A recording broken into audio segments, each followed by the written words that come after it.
Good morning. आज हम pragmatism in education के बारे में पढ़ेंगे। शिक्षा में प्रयोजनवाद। प्रयोजनवादी क्या कहते हैं कि शिक्षा दर्शन का गतिशील पक्ष नहीं है। Education is a laboratory in which philosophers dictums become concrete and are tested. शिक्षा एक प्रयोगशाला है जिसमें दार्शनिकों की कहावतें साकार बन जाती हैं और परखी जाती हैं। अब डिक्टम क्या होती है? उक्ति, कहावत, कथन। जैसे every man is the architect of his on Fortune. ये क्या है? एक डिक्टम है, एक कहावत है। और फिर यह दर्शन को शिक्षा प्रयोगों में निहित विचारों को मानता है। प्रयोजनवाद के अनुसार जो दर्शन है वो शिक्षा की उपज है। जैसे जॉन डेवी हैं, वो क्या कहते हैं? Philosophy is the theory of education in its most general phase. दर्शन अति सामान्य अवस्था में शिक्षा का सिद्धांत है। अब प्रयोजनवाद शिक्षा में गतिशील प्रवृत्तियों का प्रतीक है। प्रगतिशील शिक्षा प्रत्येक बच्चे की रुचियों तथा सामाजिक रुचियों को स्वतंत्रता प्रदान करने पर बल देती है। स्वतंत्रता का भाव नियंत्रण का अभाव नहीं। यह शिक्षा के सभी पहलुओं, उद्देश्यों, संगठन, शिक्षा विधियों, पाठ्यक्रम आदि की गतिशीलता और लचीलेपन पर बल देता है। अब प्रयोजनवाद के अनुसार जो शिक्षा की विशेषताएं हैं, characteristics of pragmatic education. Education as life, शिक्षा जीवन के रूप में। जो जॉन डीवी हैं वो क्या कहते हैं? Education is A social process, education is growth, education is not a preparation for life, education is life itself. कि जो शिक्षा है वो अपने आप में जीवन है, ना कि जीवन की तैयारी। शिक्षा इस प्रकार की हो कि वह बच्चे को वास्तविक जीवन की समस्याओं का सामना करने के योग्य बनाने का अवसर प्रदान करे। जीवन से डीवी का भाव सामाजिक जीवन से है, ना कि व्यक्तिगत या निजी जीवन से। नेक्स्ट पॉइंट है एजुकेशन एज ग्रोथ, शिक्षा विकास के रूप में। डीवी के मतानुसार शिक्षा का वास्तविक उद्देश्य विकास है। शिक्षा को चाहिए कि वह मनुष्य को उच्चतम अवस्था तक विकसित होने के योग्य बनाए। उसके शब्द हैं ग्रोथ, अनलिमिटेड एंड इलिमिटेबल, विकास असीम और अनंत। शिक्षा का उद्देश्य विकास और अधिक विकास है। अध्यापक का कर्तव्य है कि वह उचित विकास की प्रक्रिया को सुगम बनाए। नेक्स्ट पॉइंट है एजुकेशन एज सोशल एफिशिएंसी, शिक्षा सामाजिक कुशलता के रूप में। सामाजिक रूप में डीवी शिक्षा को समाजीकरण का एक साधन मानता है। शिक्षा जीवन की सामाजिक निरंतरता का नाम है। मनुष्य एक सामाजिक प्राणी है और वह शिक्षा द्वारा विचार शक्ति तथा सामाजिक संबंधों का विकास करता है और सामाजिक रूप से कुशल बनता है। नेक्स्ट पॉइंट है education as continuous reconstruction of experience, शिक्षा अनुभवों के निरंतर पुनर्निर्माण के रूप में। शिक्षा अनुभव द्वारा अनुभव के लिए और अनुभव से संबंधित होनी चाहिए। अनुभव ही सच्चे ज्ञान का एकमात्र साधन है। एक अनुभव से अन्य अनुभव प्राप्त होते हैं। इस प्रकार अनुभव का संशोधन, पुनर्गठन अथवा पुनर्निर्माण होता है। अनुभव की यह प्राप्ति ही शिक्षा है। अब है pragmatism and aims of education, प्रयोजनवाद तथा शिक्षा के उद्देश्य। अब प्रयोजनवादी शिक्षा के गतिहीन और स्थिर उद्देश्यों का विरोध करते हैं। उनका निश्चय है कि जीवन के मूल्य स्थिर नहीं होते, इसलिए हमें जीवन के उद्देश्यों को हमेशा के लिए स्थिर नहीं करना चाहिए, ना ही कर सकते हैं। वो क्रिएशन ऑफ वैल्यूज़, मूल्य निर्माण, वो क्या कहते हैं? प्रयोगवाद के अनुसार शिक्षा का मुख्य उद्देश्य मूल्य निर्माण है। मूल्यों का निर्माण क्रिया तथा अनुभव से होता है, इसलिए मूल्य के निर्माण के लिए शारीरिक, बौद्धिक, सौंदर्यात्मक, नैतिक तथा धार्मिक क्रियाओं को माध्यम बनाना चाहिए। शिक्षा को चाहिए कि वह सक्रिय, गतिशील, सामंजस्य, योग्य तथा साहसी मन का विकास करे, जो कि मूल्य निर्माण में साधन जुटाए। नेक्स्ट पॉइंट है मैक्सिमम ग्रोथ, अधिकतम विकास। शिक्षा को चाहिए कि वह व्यक्ति को अधिकतम विकास प्राप्त करने के योग्य बनाए। समस्त विकास व्यक्ति तथा समाज के कल्याण में सहायक होना चाहिए। अतः शिक्षा का उद्देश्य अच्छे तथा निरंतर विकास के लिए स्थितियां प्रदान करना है। अगला पॉइंट है हार्मोनियस डेवलपमेंट, समरूप विकास। अब आदर्शवादियों की तरह प्रयोजनवादी आध्यात्मिक मूल्यों में निश्चय नहीं रखते, परंतु वे मनुष्य के समरूप विकास, शारीरिक, बौद्धिक, सौंदर्यात्मक, सामाजिक, नैतिक तथा धार्मिक की अवहेलना भी नहीं करते। इसलिए शिक्षा का उद्देश्य बच्चों की प्रवृत्तियों, रुचियों और योग्यताओं को उसके वातावरण में अनुभव की गई आवश्यकताओं की संतुष्टि की ओर लगाना है। नेक्स्ट पॉइंट है सोशल एफिशिएंसी, सामाजिक कुशलता। शिक्षा का एक और उद्देश्य सामाजिक रूप से कुशल व्यक्ति पैदा करना है। जॉन डीवी के अनुसार सामाजिक कुशलता का भाव साझी क्रियाओं में भाग लेने की शक्ति पैदा करना है। सामाजिक कुशलता में आर्थिक तथा सांस्कृतिक कुशलता शामिल है। स्कूल का कर्तव्य है कि वह विद्यार्थियों को ऐसा प्रशिक्षण दे जो उन्हें आज के सामाजिक संसार में पूर्ण जीवन व्यतीत करने के योग्य बनाए। नेक्स्ट पॉइंट है प्रॉपर एडजस्टमेंट, उचित समायोजन। प्रयोजनवादियों का कथन है कि शिक्षा को चाहिए कि वह मनुष्य को अपने वर्तमान वातावरण के साथ समायोजन प्राप्त करने के योग्य बनाए। नेक्स्ट पॉइंट है रिच प्रेजेंट लाइफ, वर्तमान मूल्यवान जीवन। कि हम कह सकते हैं, प्रयोजनवादी कह सकते हैं कि शिक्षा का प्रमुख उद्देश्य बच्चे को वर्तमान जीवन के मूल्य निर्माण तथा प्रगति को कायम रखने के लिए मूल्यवान तथा समृद्ध बनाना है। अब एजुकेशनल प्रिंसिपल्स ऑफ प्रैग्मेटिज्म, प्रयोजनवाद के शैक्षिक सिद्धांत। पहला पॉइंट है education should B child centre, जो शिक्षा है वो बालक शिशु केंद्रित हो। बच्चा वातावरण में मूल्य निर्माण करने का एक शक्तिशाली उत्पादक है और उसे उचित अनुभव तथा क्रियाएं प्रदान करनी चाहिए जिनकी सहायता से वह उनमें भाग ले सके और इस प्रकार अपने मौलिक स्वभाव में सुधार कर सके। बच्चे की आवश्यकताओं, रुचियों तथा योग्यताओं को महत्व देना चाहिए। नेक्स्ट पॉइंट है education should B both for the child and the society. शिक्षा बच्चे तथा समाज दोनों के लिए होनी चाहिए। मनुष्य को एक अच्छा समाज बनाने का प्रयास करना चाहिए जिसमें मानवीय आवश्यकताओं को पूर्ण तौर पर संतुष्ट किया जा सके।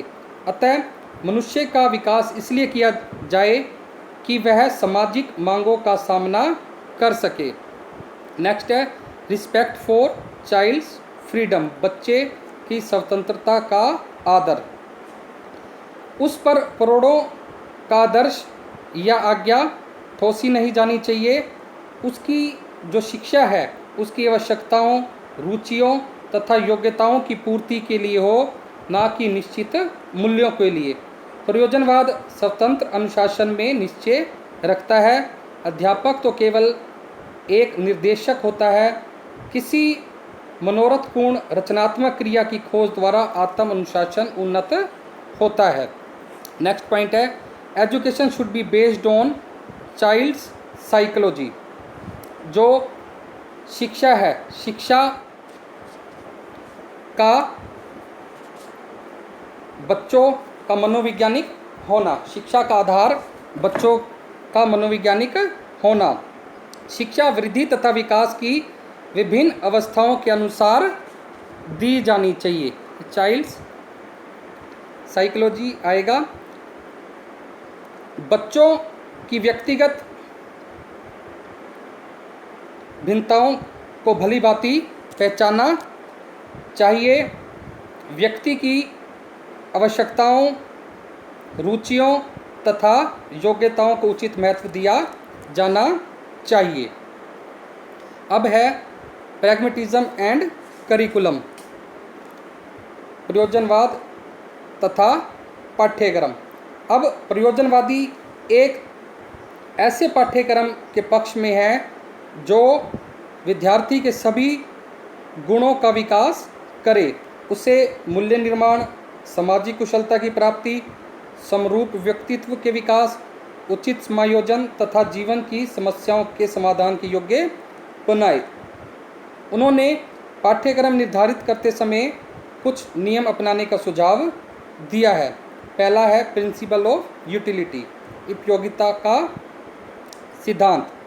प्रयोजनवादियों का कथन है कि पाठ्यक्रम उपयोगी हो, इसमें वे विषय शामिल किए जाएं जो मानवीय समस्याओं को हल करने तथा जीवन की परिस्थितियों का सामना करने के लिए लाभदायक हों। इस मनोरथ के लिए तकनीकी तथा वैज्ञानिक शिक्षा प्रयोजनवादी पाठ्यक्रम का महत्वपूर्ण भाग होनी चाहिए। प्रयोजनवादियों का सुझाव है कि लड़कियों को गृह विज्ञान तथा लड़कों को कृषि का प्रशिक्षण दिया जाए। इसके अतिरिक्त शारीरिक शिक्षा पर बल दिया जाना चाहिए। यह भी सुझाव दिया गया है कि पाठ्यक्रम में इतिहास, भूगोल, गणित, भाषा तथा स्वास्थ्य विज्ञान भी शामिल किए जाएं। नेक्स्ट है प्रिंसिपल ऑफ नेचुरल इंटरेस्ट, प्राकृतिक रुचियों का सिद्धांत। अब जो पाठ्यक्रम है वो बच्चे की प्राकृतिक रुचियों और रुझानों के अनुसार हो। जॉन डीवी क्या कहते हैं? The natural interests are the natural resources, the uninvested capital upon the exercise of which depends the actual growth of the child. ये प्राकृतिक रुचियाँ प्राकृतिक साधन तथा अविनियोजित पूंजी है जिस पर बच्चे का वास्तविक विकास निर्भर करता है। प्रारंभिक स्कूल में प्राय बच्चों की रुचि वार्तालाप, खोज, रचना, कलात्मक अभिव्यक्ति में होती है। अतः प्रारंभिक स्कूल के पाठ्यक्रम में पढ़ना लिखना, गिनना, प्राकृतिक अध्ययन, हस्तकला, रेखाचित्र तथा चित्रकला आदि विषय होने चाहिए। नेक्स्ट है प्रिंसिपल ऑफ एक्सपीरियंस, बच्चों अनुभव का सिद्धांत। बच्चों को शिक्षा देते समय रटने के स्थान पर वास्तविक अनुभव द्वारा पढ़ाने के पक्ष में हैं कि बच्चे को रटने के स्थान पर वास्तविक अनुभव द्वारा पढ़ाया जाना चाहिए। नेक्स्ट है प्रिंसिपल ऑफ इंटीग्रेशन, एकीकरण का सिद्धांत। प्रयोजनवादियों का विचार है कि पाठ्यक्रम निर्धारित के समय एकीकरण विशेष महत्व रखता है। वे ज्ञान तथा कुशलता में निश्चय रखते हैं। विषयों को एक दूसरे से अलग नहीं करना चाहिए, उन्हें पृथक पृथक ना पढ़ाया जाए, उनका एक इकाई में एकीकरण किया जाए। डेस्कर्टिस क्या कहते हैं कि सच्ची सिखलाई का एकीकरण अवश्य होना चाहिए। डेस्कर्टिस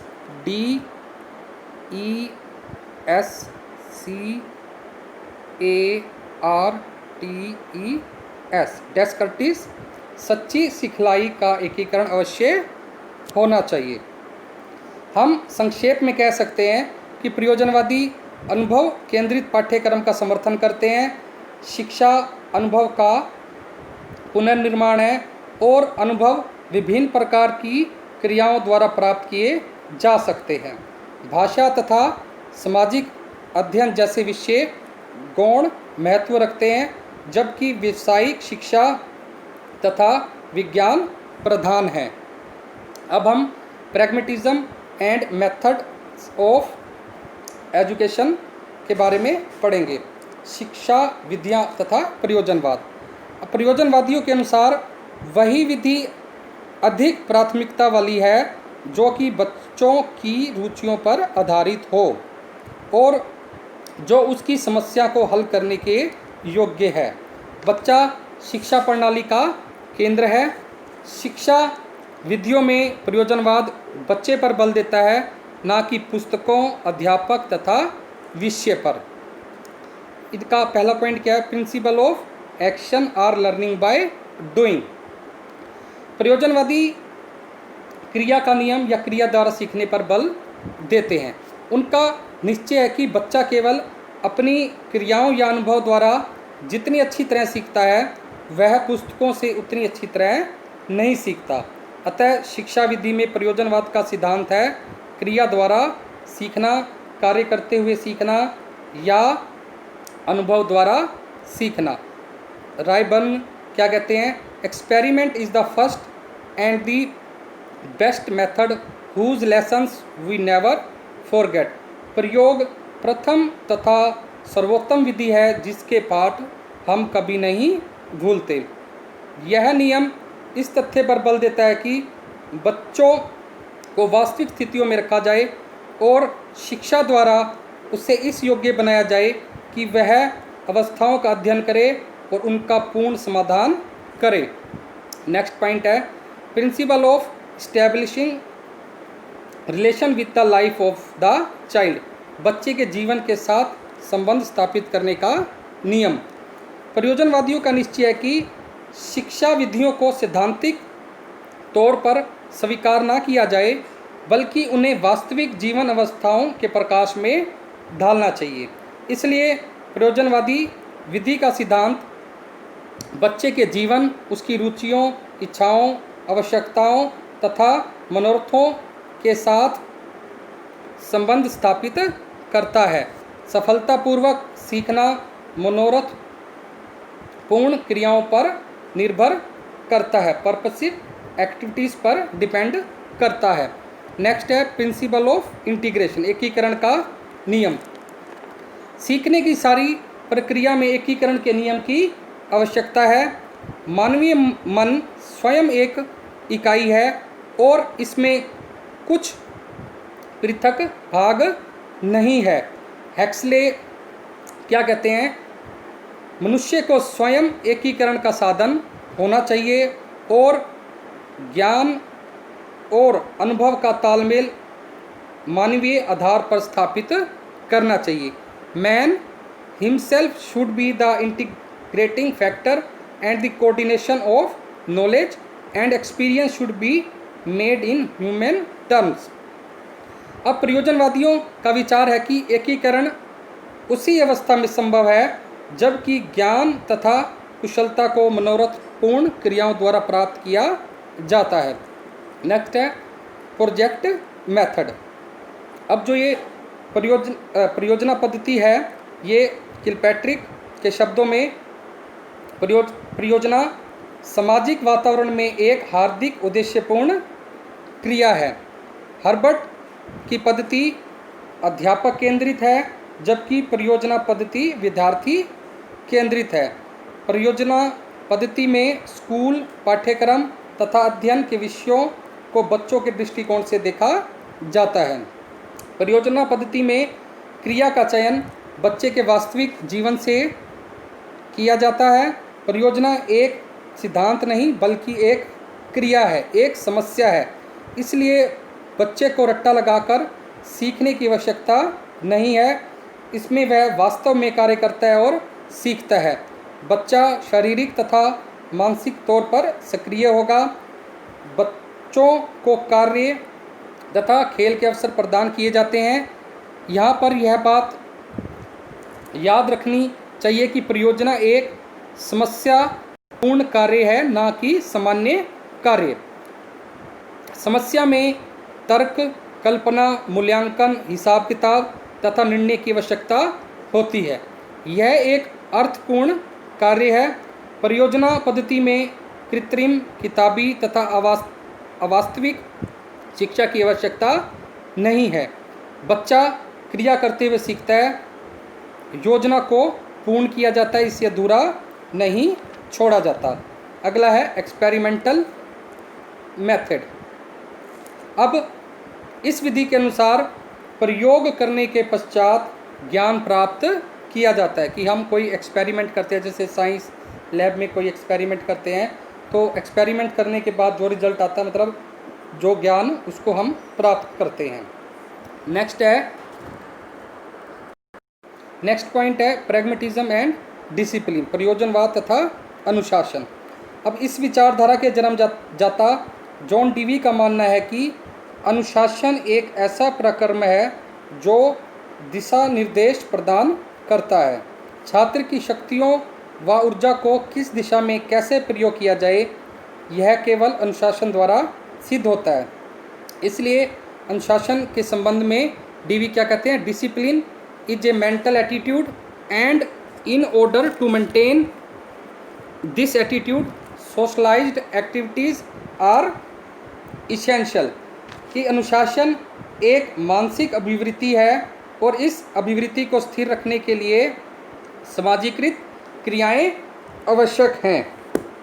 अब यह विचारधारा अन्य दो विचारधाराओं, जो आदर्शवाद व प्रकृतिवाद का मिला जुला स्वरूप है, वो है। यह ना तो अनुशासन को जबरदस्ती छात्रों के ऊपर थोपने के पक्ष में है और ना ही प्रकृतिवादियों की तरह उन्हें स्वतंत्र रूप से प्रकृति में छोड़ने के पक्ष में है। यह विचारधारा इस प्रकार का वातावरण छात्रों के चारों ओर बनाना चाहती है जिससे प्रभावित होकर वे स्वयं सब अनुशासन का अनुसरण करने लगें। जो ज्ञान छात्रों को जबरदस्ती कक्षा में बिठाकर दिया जाता है उसे छात्र ग्रहण तो कर लेते हैं, परंतु अधिक समय तक अपने साथ जीवन में प्रयोग नहीं कर पाते। इसलिए छात्र के ऊपर अनुशासन लोकतांत्रिक होना चाहिए, जिससे अंतर्गत वह प्रत्येक क्रिया में भाग लेकर अपना चौमुखी विकास कर सके और उन्नत प्रक्रिया में समय के साथ चल सके। अगर छात्र को आरंभ में कठोर अनुशासन दिया जाएगा तो इससे वे संकुचित विचारों के होंगे और अधिगम में रुचि नहीं लेंगे। वह शिक्षा के आधारों को अपने जीवन में प्रयोग नहीं कर पाएंगे। इस प्रकार अनुशासन ऐसा हो जो स्व अनुशासन को बल दे सके। Pragmatism and teacher.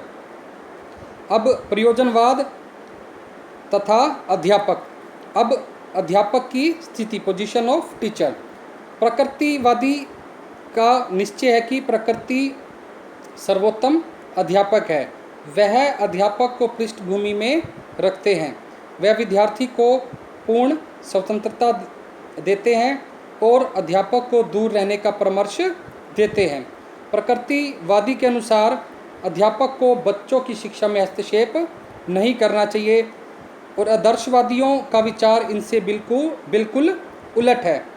उसका विचार है कि विद्यार्थी के लिए अध्यापक अनिवार्य है। जब तक अध्यापक ना हो शिक्षा कार्य नहीं हो सकता। वह अध्यापक को उच्चतम स्थान देते हैं।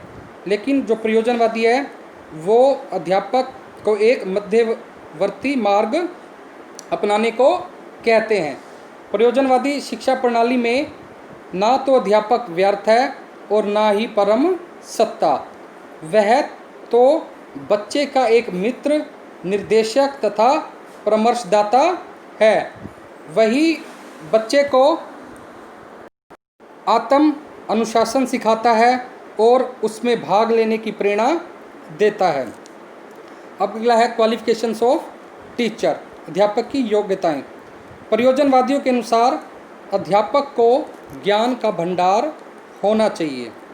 दूसरा, उसे बुद्धिमान, कुशल तथा क्रियात्मक होना चाहिए। उसे बच्चों की रुचियों तथा समाज की बदलती आवश्यकताओं का ज्ञान होना चाहिए। उसे बाल मनोविज्ञान तथा दूसरे विषयों का जो उसे बच्चे तथा समाज के विकास में सहायता दे ज्ञान होना चाहिए। नेक्स्ट पॉइंट है ड्यूटीज ऑफ टीचर, अध्यापक के कर्तव्य। अध्यापक का बच्चे के साथ व्यक्तिगत तथा सहानुभूतिपूर्ण संबंध होना चाहिए।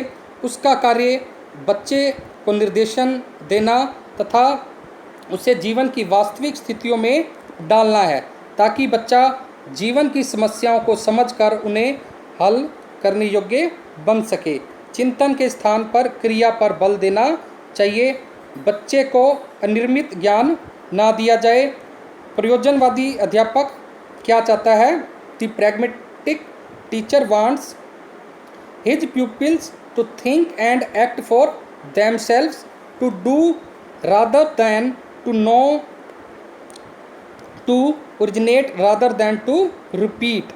मतलब प्रयोजनवादी अध्यापक चाहता है कि उसके विद्यार्थी स्वयं सोचें और कार्य करें, ना कि केवल ज्ञान प्राप्त करें, मौलिकता की रचना करें, ना कि केवल ज्ञान प्राप्त करें, मौलिकता की रचना करें, ना कि लकीर के फ़कीर बने।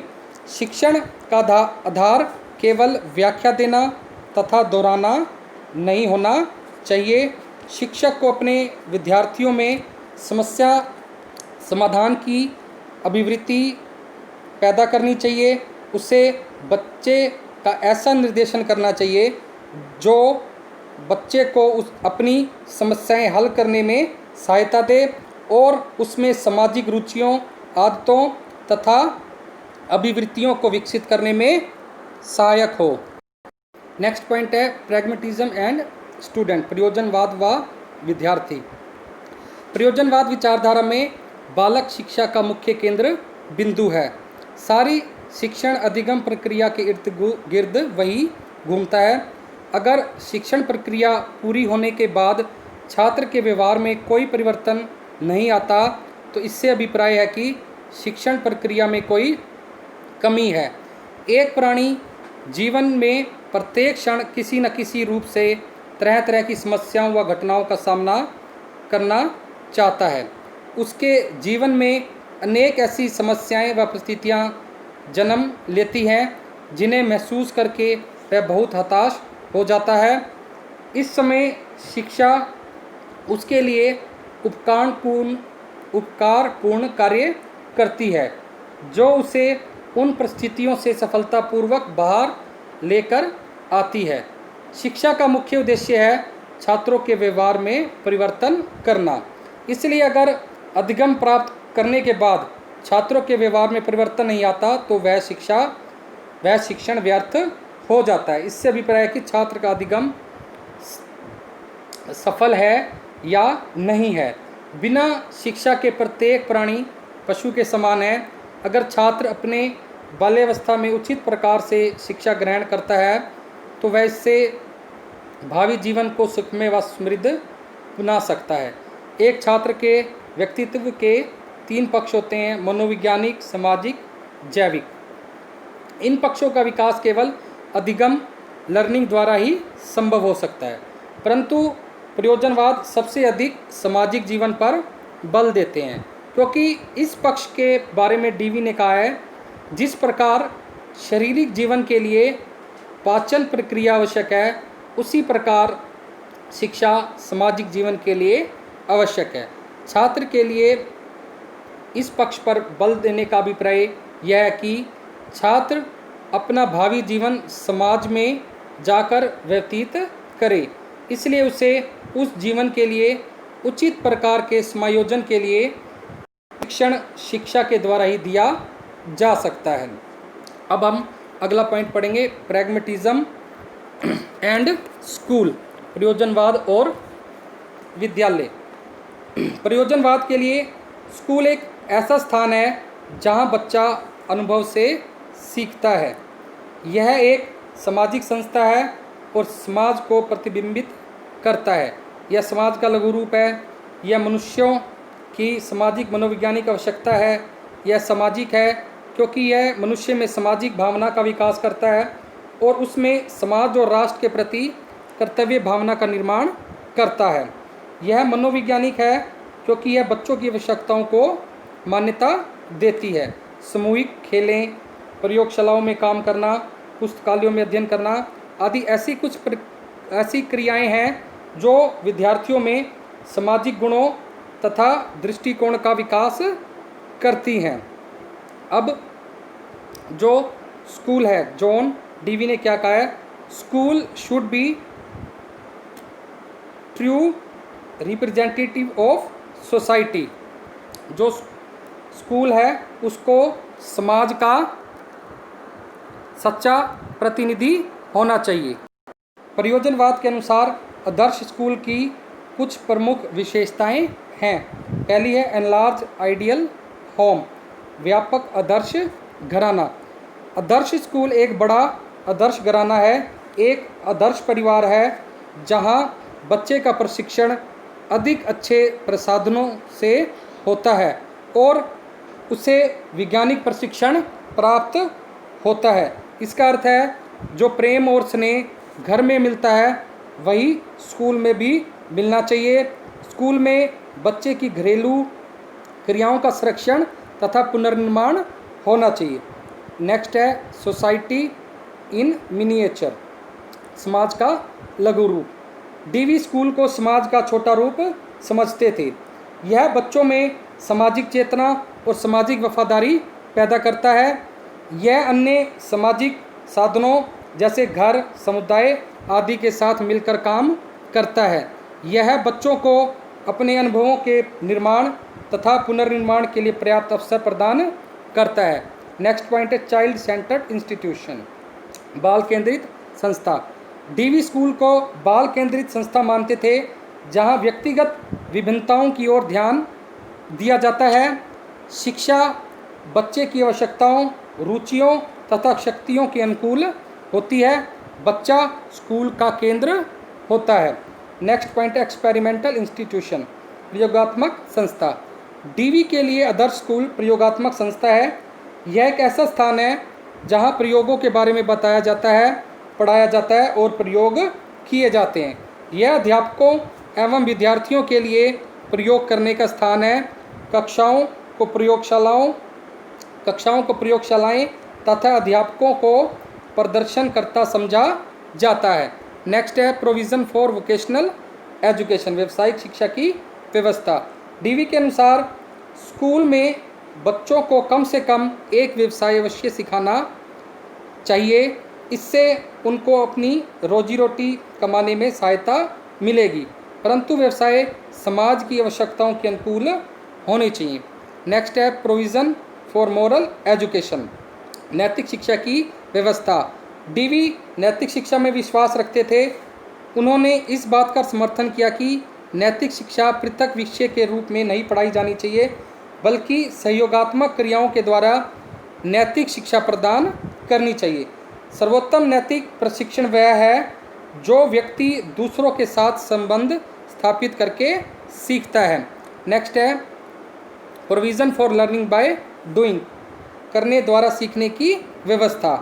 डीवी के अनुसार करने द्वारा सीखना आदर्श स्कूल का आदर्श है। उसने इस बात का समर्थन किया है कि स्कूल में घर के जीवन अनुभवों तथा क्रियाओं की व्यवस्था होनी चाहिए। अतः आदर्श स्कूल एक क्रिया स्कूल है जहां परियोजनाओं तथा समस्याओं के द्वारा शिक्षा प्रदान की जाती है। नेक्स्ट पॉइंट है provision for free and positive discipline, स्वतंत्र तथा स्वीकारात्मक अनुशासन की व्यवस्था। डीवी के अनुसार आदर्श स्कूल में स्वतंत्र एवं स्वीकारात्मक अनुशासन की व्यवस्था होनी चाहिए। अनुशासन के द्वारा अच्छे दृष्टिकोणों, रुचियों, नैतिकता, चरित्र तथा प्रजातंत्रात्मक जीवन के लिए आवश्यक हृदय और बुद्धि के अन्य गुणों का विकास होना चाहिए। डीवी स्वतंत्र अनुशासन में विश्वास रखते थे। स्कूल की सहयोगात्मक क्रियाओं द्वारा बच्चे की प्राकृतिक प्रवृत्तियों का निर्देशन होना चाहिए। नेक्स्ट पॉइंट है teacher as a representative of God, अध्यापक ईश्वर का प्रतिनिधि। डीवी के अनुसार स्कूल में अध्यापक ईश्वर का प्रतिनिधि होता है। उसे शिक्षा के उद्देश्य, पाठ्यक्रम तथा शिक्षण विधियों के निर्माण में पूरी स्वतंत्रता होती है। उसे बच्चों की शिक्षात्मक क्रियाओं का निरीक्षण एवं निर्देशन करना होता है। वह विद्यार्थियों के अधिकतम विकास के लिए उत्तरदायी होता है। उसे सामाजिक जीवन की नींव रखनी चाहिए। अब हम प्रयोजनवाद की क्रिटिसिज्म के बारे में पढ़ेंगे, आलोचना। अब अपोजिशन ऑफ एटर्नल ट्रूथ्स, अनादि सत्यों का विरोध। अब जो ये प्रयोजनवादी हैं ये अनादि सत्यों में विश्वास नहीं रखते। इस वाद के अनुसार सत्य समय, स्थान तथा अवस्था के साथ बदलता रहता है। प्रयोजनवादियों का विश्वास है कि यदि परिणाम संतोषजनक है तो यह सत्य है, अन्यथा नहीं। आदर्शवादी प्रयोजनवादियों की इस धारणा का विरोध करते हैं। उनका विश्वास है कि सत्य बदलता नहीं, यह स्थिर है। नेक्स्ट है opposition of pre determined ideals and values, पूर्व निश्चित आदर्शों तथा मूल्यों का विरोध।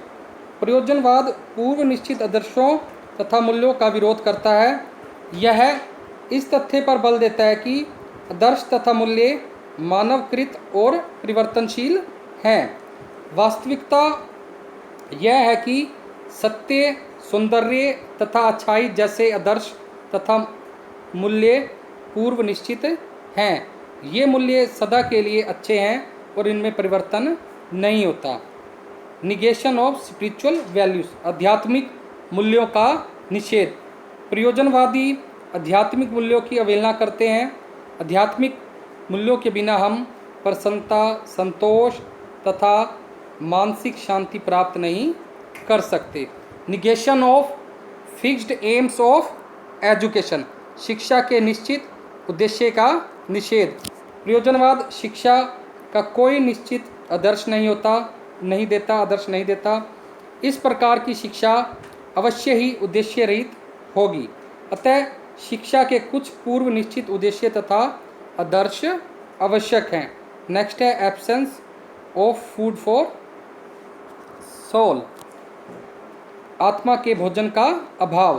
प्रयोजनवादी शिक्षा प्रणाली में कविता तथा अन्य शिष्टाचारों को कोई स्थान नहीं है। उन जो कि वर्ड्सवर्थ के मतानुसार आत्मा की वाणी है। जो कविता है वो क्या है? आत्मा की वाणी है। उनके अभाव के कारण आत्मा को भोजन नहीं मिल पाता। नेक्स्ट पॉइंट है difficulty in construction of curriculum, पाठ्यक्रम निर्धारित करने में कठिनाई। प्रयोजनवाद इस बात का समर्थक है कि जीवन अनुभव द्वारा ज्ञान अर्जित करना चाहिए।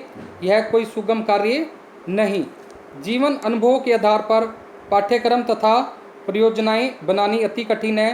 इसके अतिरिक्त जीवन काल इतना छोटा है कि हम संपूर्ण ज्ञान आत्म अनुभव तथा क्रिया द्वारा प्राप्त ही नहीं कर सकते। नेक्स्ट है non practicability of the pragmatic method in Indian condition, भारतीय परिस्थितियों में प्रयोजनवादी विधि अक्रियात्मक है।